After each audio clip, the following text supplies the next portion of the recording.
Assalomu alaykum hurmatli kuzatuvchilar. Boshqatdan to'xtaylik. Assalomu alaykum hurmatli kuzatuvchilarim.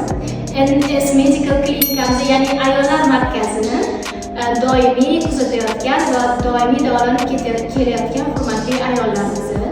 Mana bugun Husna brend ostidagi Sevara keldilar, tashrif buyurdilar. Biz bundan faqat xursandmiz. Hozir klinikamiz haqida ma'lumot bersam, ular juda ham xursand bo'ldilar. O'zbekistonda yana bir ayollar va bolalar uchun xizmat ko'rsatadigan juda ham katta klinika ochilganini fikringiz bo'lsa, Sevara.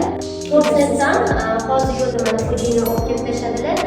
Ertaga juda ham zo'r bo'lib turibdilar. Masalan, o'zbekka doktorga boraman desam, har doim xo'jayinning ishdan chiqishlarini kutib qolaman.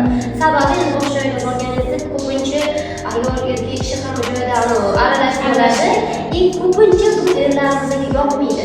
Hozirda mana endilikda o'zim uchun zaryadkaga olib qo'ydim. Bemalol bo'tga kelib, necha qancha o'chit bo'lsa kutib, o'zim ishlarimni hammasini bitta hal qiladigan joy bo'ldi. Shuni taklif qilmoqchiman. Siz uchun yana bitta qulay narsa shuki, siz kelib jonli tarzda soatlab, kunlab yoki kuningizni o'tkaza olasiz. Bu yerda albatta muddatdan oldin registraturaga bog'lanib yozdirib qo'ysangiz, kuningiz ham unumli bo'ladi. Mo'ljallangan shifokordan konsultatsiya olib ketasiz va ishingizni uyda davom ettirib olasiz. Ayollarimiz uchun barcha qulayliklar, xalqimiz uchun va siz